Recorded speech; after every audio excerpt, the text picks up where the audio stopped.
वो एक सुंदर सा जंगल था। उसमें गौरी नाम की एक चिड़िया रहती थी। गौरी चिड़िया बहुत परेशान थी क्योंकि वो अंडे देने वाली थी और अंडों की वजह से उसकी तबीयत कुछ ठीक नहीं थी और उसने घर की मरम्मत भी नहीं की थी। बारिश भी शुरू होने वाली थी। गौरी चिड़िया ये सोचकर बहुत परेशान हो जाती है कि बारिश में वो अब अपने घर की मरम्मत कैसे करेगी। तभी कौवा उड़ते उड़ते गौरी के पास आता है। अरे गौरी, तुमने इस बार घर की मरम्मत क्यों नहीं की? कौवा, मैं अंडे देने वाली हूँ जिससे मेरी तबीयत बहुत खराब है। मैं ऐसी हालत में घर का काम नहीं कर सकती। कौवा मन ही मन सोचता है, अगर मैं थोड़ी देर और यहाँ रुका तो ये टूनी मुझसे ही घर की मरम्मत करने को बोल देगी।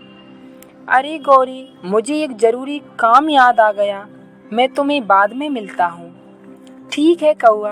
और कौवा वहाँ से चला जाता है। रात भी हो जाती है और गौरी चिड़िया अपने घोंसले में सो जाती है। सुबह जब वो सोकर उठती है तो तेज हवा के साथ बारिश शुरू हो जाती है। हे भगवान, ये बारिश तो शुरू हो गई। मेरा घर तो इस बारिश में टूट जाएगा। अब मैं क्या करूं? मेरी सेहत भी ठीक नहीं है। अगर मेरा घर गिर गया तो मैं अंडों को कहाँ रखूंगी? वो ये सब सोच ही रही होती है, तब तक उसका घर बारिश के कारण नीचे गिर जाता है। अरे मैं अब क्या करूं? मेरा घर तो टूट गया। मैं अब किसी से मदद मांगती हूँ। ये सोचकर टूनी चिड़िया तेज बारिश में कौवा के घर जाती है। कौवा, मुझे तुम्हारे घर में जगह दे दो। बारिश बंद होते ही मैं अपना घर बना लूँगी। मेरी तबीयत भी अभी बहुत ज़्यादा ख़राब है। अगर मैं बारिश में देर तक रहूँगी तो मैं ज़्यादा बीमार हो जाऊँगी।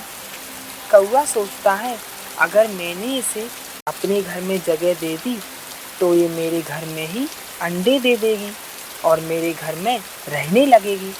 मुझे कुछ ना कुछ बहाना लगाना होगा। अरे गौरी, मेरे घर में पानी गिर रहा है। बस थोड़ी सी जगह सुरक्षित है जिसमें केवल मैं ही रह सकता हूँ। मेरे पास इतनी जगह नहीं है कि मैं तुम्हें रहने दे सकूँ। तुम किसी और से जाकर मदद मांगो। ये बारिश में तो मेरा भी बुरा हाल है। और कौवा उसे जगह नहीं देता, जबकि उसके घर में बहुत खाली जगह होती है। फिर टूनी चिड़िया बारिश में भीगते भीगते चील के पास जाती है और चील से बोलती है, चील, मेरा घर बारिश में टूट गया और मैं अंडे देने वाली हूँ जिससे मेरी तबीयत बहुत ही खराब है। मुझे थोड़ी जगह दे दो। बारिश रुकते ही मैं कुछ व्यवस्था कर लूँगी। अरे गौरी चिड़िया, अंदर मेरे बच्चे सो रहे हैं। वो चिड़ियों को देखकर डर जाते हैं। मैं तुम्हें यहाँ नहीं रहने दे सकती। तुम कहीं और चली जाओ।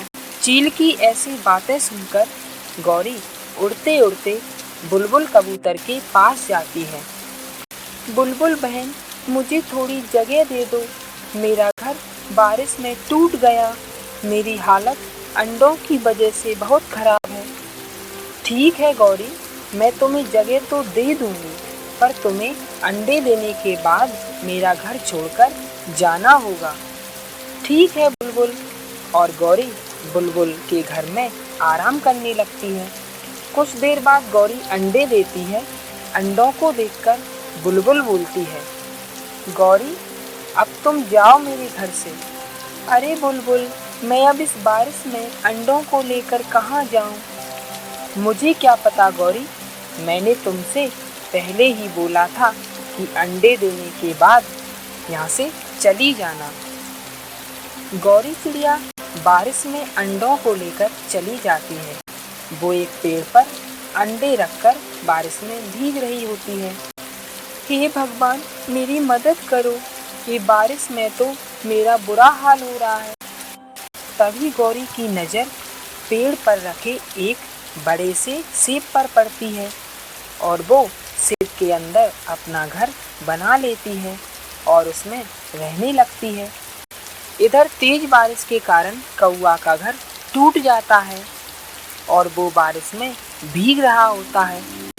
मैंने गौरी की मदद नहीं की, तभी मेरे साथ ऐसा हो रहा है।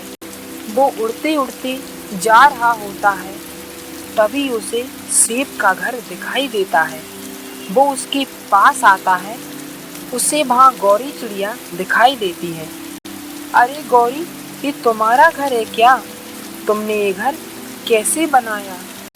हाँ कौआ, ये मेरा ही घर है। मैंने सेब के अंदर घर बना लिया है। इसमें पानी की एक बूंद भी नहीं आ रही है। गौरी, मुझे माफ़ कर दो। जब तुम मुसीबत में थी तब मैंने तुम्हें जगह नहीं दी थी। मुझे माफ़ कर दो गौरी, मेरा घर भी बारिश के कारण टूट गया। कोई बात नहीं कौआ, तुम मेरे घर में आ जाओ। बारिश रुक जाए तो अपना घर फिर से बना लेना। फिर बारिश रुक जाती है। गौरी, तुम्हारा बहुत बहुत धन्यवाद मेरी मदद करने के लिए। अब मैं भी सबकी मदद किया करूँगा। अगर आपको हमारी स्टोरी पसंद आई हो तो हमें कमेंट करके ज़रूर बताएं और इसी तरह की हिंदी कहानियों के लिए हमारे चैनल को सब्सक्राइब करें।